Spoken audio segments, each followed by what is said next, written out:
Right, hello everybody, welcome back to the channel. My name is Natural. Liverpool drew with Tottenham 2-2 in London. We were away from home at Tottenham Hotspur Stadium, whatever it's called. Sorry about this video being a bit later than usual, but that's where my schedule is at its finest, isn't it? That's how I say. I'm just gonna do it whenever I can. So it's just life, isn't it? Yes, you understand, don't you? You understand. Busy life, 3:30 a.m. It's busy. Right, 2-2, eventful game. Proper Barclays match, wasn't it? It was a proper Barclays Premier League match.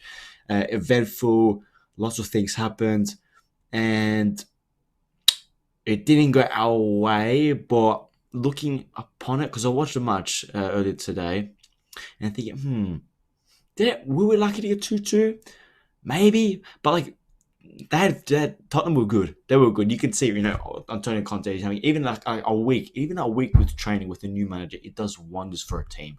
Just in terms of organization, in terms of just team shape, it does wonders for a team. Not really playing style. It's just team shape, organization, attacking and defensive shape, and so on, so on. So they had 2 weeks off almost. How long did they have? I don't know. They've missed 3 games.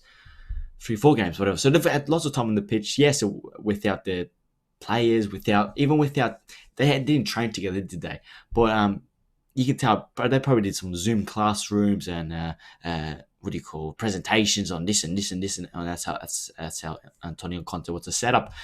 And we played against Newcastle the other day, and Fabinho's still out. Thiago Henderson, new COVID cases. So our midfield. As we started off with the back four, the same back four, Konate, Matip, centre half pairing with Tyler Morton, Naby Keita, and James Milner. So James Milner just coming back from injury, Naby Keita coming back from injury, and Tyler Morton, his first Premier League game for Liverpool. So, and a proper good young Scouse as well, which is just amazing. And we've got another one from the youth academy. Another one. We've got another one from the youth academy that's stepping up to play Premier League football. It's amazing. Got the ability, got the chance. We saw Morton actually in the Champions League game. I think it was it Champions League? I think it was, where he looked, because technically he's actually a very, very sound footballer. Technically he's got it. He's just too small. He's too skinny. He's still 19 years old. He needs to get into the gym, as Klopp said a week ago or something. Maybe it was after the Milan game, was it after Porto game? One of those games. So we started them two and the front three, obviously, and we were a bit sloppy. We were giving the ball away cheaply. We weren't concentrating well. I don't think our pressing was very good, and it's hard because those three midfielders, they've never played before, and they're lacking sharpness. They're definitely lacking a bit of fitness and experience in Tyler Morton, who was holding it. So we had Oxlade-Chamberlain on the bench. I'm thinking, probably Jurgen, maybe in Heights. I'm thinking maybe we should have played it. But then again, Oxlade-Chamberlain, again, you don't want to fucking push Oxlade-Chamberlain. He played 75 minutes on a Thursday night, and then thinking, all right, can you go against Sunday? And possibly played the whole game for Tyler Morton, and then you have James Milner sitting, and I don't know. It's hindsight 2020. It's hindsight's everything in it. You get 2020 vision and so on, You could say hindsight. You could have done everything different. Hindsight, you could have been a millionaire if you picked those numbers and then touched lottery. Stuff like that. So it's hindsight. They did okay. Like the midfield just. It was just I don't explain. It was just a nothing performance from the midfield. It was just like an average 5 to 6 performance. None of them were crap, but none of them did anything valid of helping the team progress up the pitch. We saw it so many times. That ball at the top from Tottenham.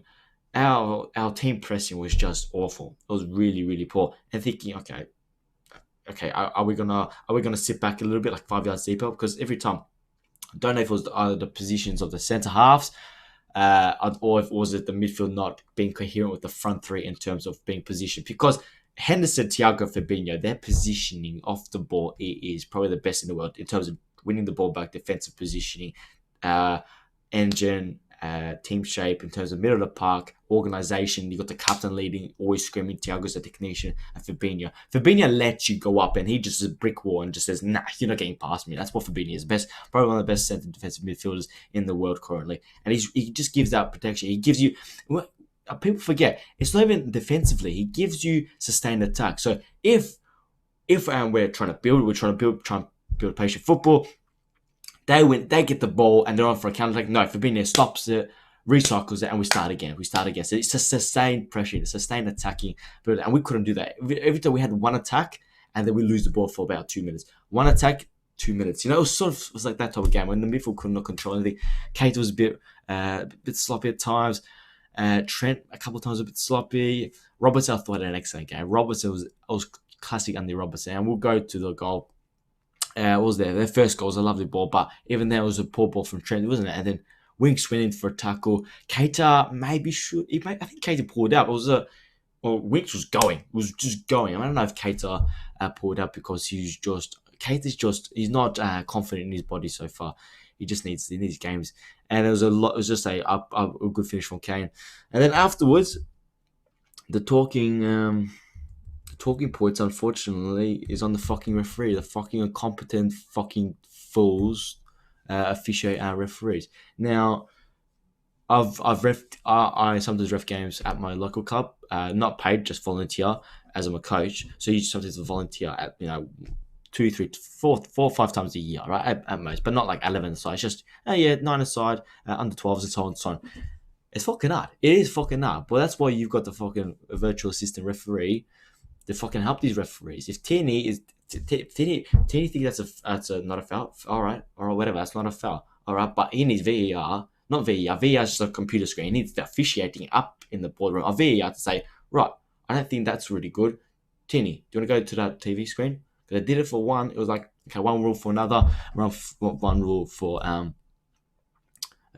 two different rules for two different scenarios, and so it's just annoying because it's a fucking red card. It's a blatant red card. If Robertson keeps his foot on the ground, his leg's broken. His leg is broken. If he doesn't jump up and he still clashes him and Robertson jumps up, if he not plants it, but leaves his foot on the ground, and Kane is sliding in like a motherfucker, like a Japanese train coming at high speed, like one of those speed trains. Almost 2-footed as well. Studs up. I don't get it. I just fucking don't get it. This fucking England golden boy proper twat. I really don't like it. Just self. Just a snobbiness of him. Like, and then afterwards he says, "I thought won the ball." Like you. I know he's doing it because obviously he's not going to say, "Yeah, I'm going to get red card," but he should have said, "I don't know." I don't know what he should have said, but it's just a self snobbery. Thinks he deserves a lot because the England captain. Well, he's not easy though. He doesn't. He can't lead a fucking. How would Mark Goldrich say? Couldn't lead a Pacavansel picnic. I love that fucking phrase from Goldrich. But yeah, that and then the fucking Jota. Oh my gosh, Tierney's explanation for Jota. Clearly, I mean, Klopp said it. I think Klopp said it. Have you never played football before? You cannot run at maximum sprint and shoot at the same time. That you can't physically do that. You have to stop. Not stop completely, but you have to slow down, compose, look at the ball, look at the ball. But you've got to take it's like small steps in your physically. It's just a movement. The fundamentals of football, isn't it? You got to slow down, compose yourself, and then go for it. You can't go full power on the shoot. That's not gonna fucking work. Tierney just made himself look like an absolute tit there, didn't he? I don't know how that's not a penalty. Again, VAR. Fuck me. I just don't get it. And then moving back to the game, we can talk about Robertson's, yeah, but it was a red card from Robertson. It was a bit silly. It was proper 90s Roy Keane. Oh, fuck, I've lost the ball. Let's fucking wipe him out. But then again, it could have been, yeah, maybe it wasn't that, but it was a red card. It was just lashed off. I think it was Emerson Royale, wasn't it? Clever movement, body in between the ball and his opponent, and Robertson slashes it. I think Robertson, to be fair, wanted to fucking boot into Rose's head, but whatever. He got the man completely. It is a fucking red card, obviously, isn't it? But I was getting in between. It was a decent game. They were good, Tottenham. They were pretty good. They created chances, a lot of chances. Some was posing a threat all game. Dele Alli, I thought an alright game as well. They were pushing numbers in the box. Davies and Emerson Royale were causing a couple of issues here and there. And Alisson had made a couple of wonderful saves, but he unfortunately makes an error for the Son goal. It's probably his judgment. I don't know if the ball just bounces above his above his leg. I don't know what happened, but Alisson's got that in him. He's a sweeper keeper. He's an attacking offensive sweeper keeper who allows us to play a high line, who allows us who basically allows, okay, you centre half, you can push on midfield, you can push on because the centre halves are high attacking. You got to have a sweeper keeper in a goalkeeper if you want to play if you want to play how we want to play. And Alisson, 95% of the time, he'll do the job, do the right thing, smash it out. And so, but he's gonna make a mistake once every 2-3 months because that's a goalkeeper, isn't it? At that caliber, at that type of risk taking, it's high risk, high reward type of shit. But makes a mistake, whatever. Like Alisson saved us so many fucking times, so many one-on-ones. He's so good at one-on-ones and positioning wise, but unfortunately, whatever. Huh? And it's 2-2. And it's a shame we couldn't. We had to hold up for the draw afterwards. Obviously, the red card. It's just, and we played with 4 attackers at the end. I'm surprised you're going to put Oxlade-Chamberlain back on the pitch, but and not even for like a minute, I thought, okay, Tottenham was coming off, but what the hell for me? For attackers, it was basically 4-4-2. Mane and pardon me, and Mane and Jota playing deeper. And so on, which is, a 2-2, but a 2-2 at Tottenham is not a bad result at all. Chelsea went to Wolves and draw, and City smashed Newcastle, obviously, but obviously another VAR complaint in that game, innit? Fucking hell. We'll leave it right there. Tierney's a fucking fool. Premier League referees, fucking stick your finger out, boys. Honestly, pull your finger out. Pull your socks up and get to fucking work and use VAR. It's a computer replay. Fucking use it. It fucking baffles me. If you don't fucking laugh, you'll fucking cry, honestly. And thankfully, Robertson is okay. Jesus Christ. That's all we need. But Chimikas came on late, obviously, when we're 10 men down. And Chimikas will play. Is Robertson out for 3 games or 1 game? It's only 1 game, isn't it, these days? Anyways, if you've enjoyed the video, make sure to like the video.